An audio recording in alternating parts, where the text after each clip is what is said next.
Hello, my name's Ian Scales. You're watching TelecomTV, and today we're at the Internet of Healthcare, and I'm going to be interviewing Joanne Hackett, who is the Director, Commercial Development at UCL Partners.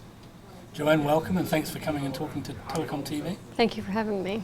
That's quite all right. Tell me a little bit about UCL Partners, Joanne. Sure. What do they do? Sure. So I'm here representing UCL Partners, which is an academic health science partnership. So we are made up of an academic health science center as well as an academic health science network. And our whole remit is to be able to support the patients within our geography, which is about 6.2 million patients in central and east London, as well as Hertfordshire, Bedfordshire and Essex.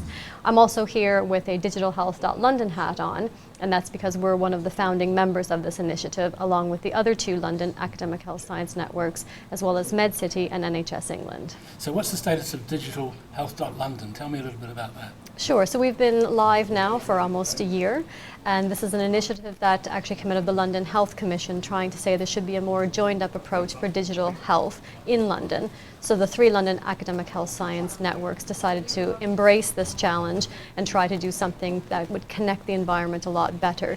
So we're trying to reach out to companies to be able to support them and almost be a front door for innovators who have interesting ideas, challenges with interoperability, as well as just wanting to find out a bit more about how to access funding, as well as to get their innovations spread throughout the NHS. It strikes me as you're describing that the main problem, if you like, with medical IoT is simply that range, all of the people that you have to get involved and get the ducks in a row and so on. Agreed. I mean, would you agree with that? And yes. What's the way through that? So the thing is, we try not to solve everybody's problems because we know we would fail epically if we did that. So what we try to do is we try to break it down into different segments. So we try to address culture issues, try to find out whether or not there's a problem with the clinicians, the patients, the interoperability status of a trust, for example, and try to understand what is the problem. Is there an issue with people embracing technology, embedding it into their trust, or what's the actual problem? And then we try to understand what the demand is. Are patients wanting something, or is it being pushed on them, for example? So then we try to understand the demand. Then we try to address some of these challenges. So it could be that there is a problem getting a particular piece of technology into a trust because they don't have the infrastructure. And then we also try to bring a lot of personal experiences into this as well. So the individuals who are pushing this, we're also getting a push-pull relationship. So we know patients need it and want it, and then we can then be able to address some of the challenges that the trusts are facing as well. So all of those challenges and problems, then how could you characterize them? What's the underlying problem, if you like, about applying IoT in this area? Is it just funding, or is it the diversity of the players involved? I think there's a little bit of, so funding is always a problem. Yes. That's always going to be a problem. And it's not necessarily buying the particular piece of kit. 9 times out of 10, it's actually, there's not been a proper plan for implementation.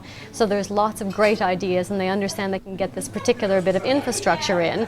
However, actually embedding it into the trust and getting people to embrace it and use it could be a huge challenge. So there's that, and there's quite a lot of choice. And to be fair, it's great to have choice. That means obviously your idea is a very good one. However, if you have no idea to differentiate whether or not something is excellent or just okay, it's hard to actually make that decision. So sometimes it's better to not make that decision rather than make the wrong one. So we come up against that quite a bit as well.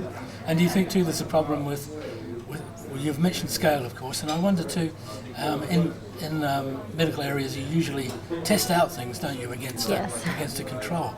It must be very difficult to do that with IoT. It is. I mean, the cost apart from anything else. It is, and also what do you measure? Yes. Right? It's very difficult to establish a baseline if this isn't something that you're trying to improve upon because you don't already have a baseline. It makes it a little bit challenging. And then if, for example, you're trying to reduce the amount of time people spend in the waiting room, well, is it the actual piece of technology that you've put into your waiting room, or is it the fact that people don't want to necessarily spend as much time in the waiting room because they have an app that tells them how busy the traffic is? So that it's kind of hard to almost establish that baseline. So that tends to be a challenge as well. What do you think the answer is in getting through that then?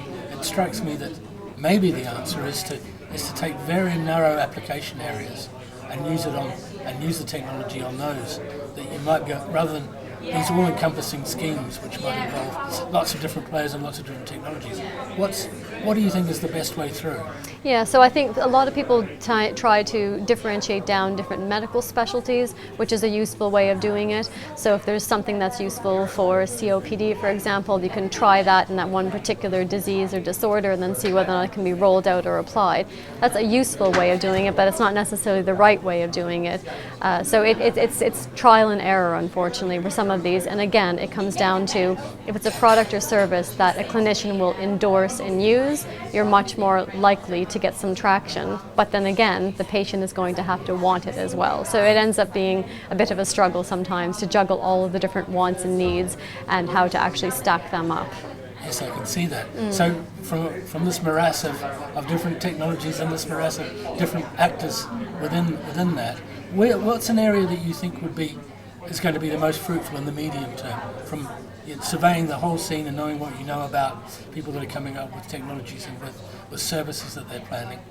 On the broad scope, what do you think is going to be an area that's going to show the most promise? So I think previously people have done a lot of engagement to see whether or not people would want to have applications or be able to access things on their smartphone and whatnot. And yes, people want things that are going to make their lives easier, faster and cheaper. That's what we all want. I think the wins, and there's no such thing as a quick win, so I won't call it a quick win, but I think the wins are going to be when patients are wanting it. There's a bit more of a pull. Patients will want it, patients are going to be demanding it, and it's going to be a natural evolution that is going to have to be provided for them.